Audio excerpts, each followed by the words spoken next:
انسان کو دکھ بھی آتے ہیں، بیماریاں بھی آتی ہیں، اپنوں بیگانوں کی طرف سے اس کو تلخیوں کا بھی سامنا کرنا پڑتا ہے۔ تو اس موقع پر آپ کی زبان کوئی ایسا جملہ نہ کہے جو اللہ کی ناراضگی کا سبب ہو۔ غم تو پہنچتا ہے اور غم سے انسان متاثر بھی ہوتا ہے، یہ تو نہیں ہے کہ تکلیف پہنچے۔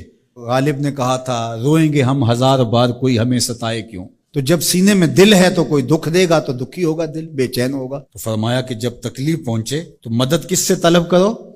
صبر سے، کہ اللہ مجھے توفیق صبر دے۔ روایت ہے کہ سلمان رضی اللہ تعالی عنہ حاضر ہوئے اور ان کے چہرے کے اوپر کوئی ایسے آثار تھے کہ جس طرح بہت بڑی پریشانی ہو۔ تو ان کو کہا کہ تمہارا جو دکھ ہے وہ اس کو کہو جو دکھ کا مداوع کر سکتا ہے، غم اسے کہو جو غم خار ہو، جو غم خار ہی نہ ہو اسے غم کہنے کا فائدہ۔ بعض اوقات لوگ خام خواہ بے چین ہوتے کہ میرے کو پوچھے تمہیں کیا ہے، چہرے کے اوپر جو ہے وہ خشونت سجائے، چہرے کے اوپر جو ہے وہ اداسی سجائے۔ آپ کو صدمہ پہنچے تو بعض اوقات ٹھیک ہے، انسان بے بس ہو جاتا ہے، اس کے چہرے بچھڑے سے اس کا ظہور بھی ہوتا ہے، لیکن کچھ ایسی چیزیں جو چھپائی جا سکتی ہیں اس کو چھپائیں۔ ہنس کے پی جا تلخی ایام کو ناصر، غم کے سہنے میں بھی قدرت نے مزہ رکھا ہے۔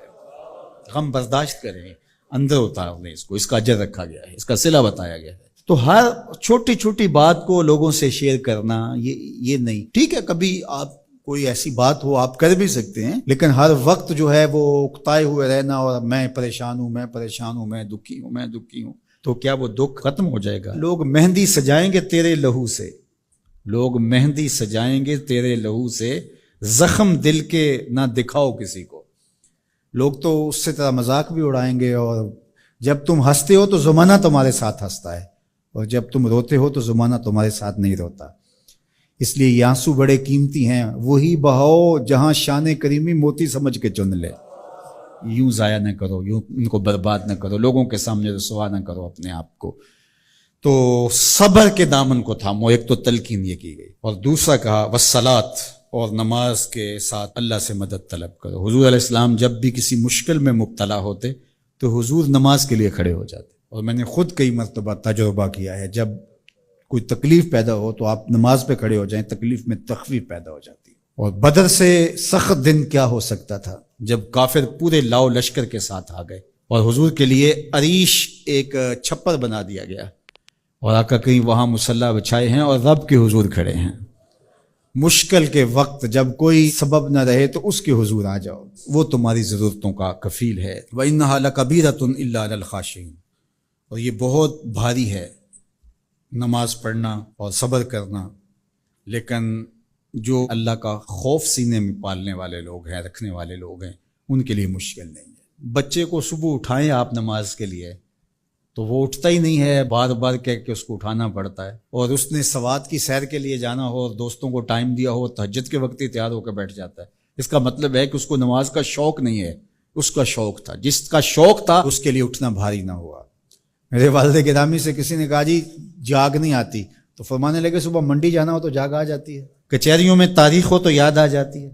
منڈی جانا یہ تمہاری بدنی ضرورت ہے بچوں کے پالنے کے لیے، اپنی ضرورت کے لیے۔ کچہریوں میں جانا خوف ہے، نہ گیا تو میرے خلاف فیصلہ ہو سکتا ہے، تو تمہیں نہ امید ہے اللہ سے اور نہ اس کا خوف ہے، تو پھر کیسے جاگ آئے؟ اور کسی نے کہا کہ حضور نماز پڑھنا چاہتا ہوں، جاگ نہیں آتی۔ اللہ اکبر، کہنے لگے ارادہ اگر پکا ہو تو نیند نہیں آتی، بار بار اٹھ کے ٹائم دیکھتے ہیں وقت تو نہ گزر جائے۔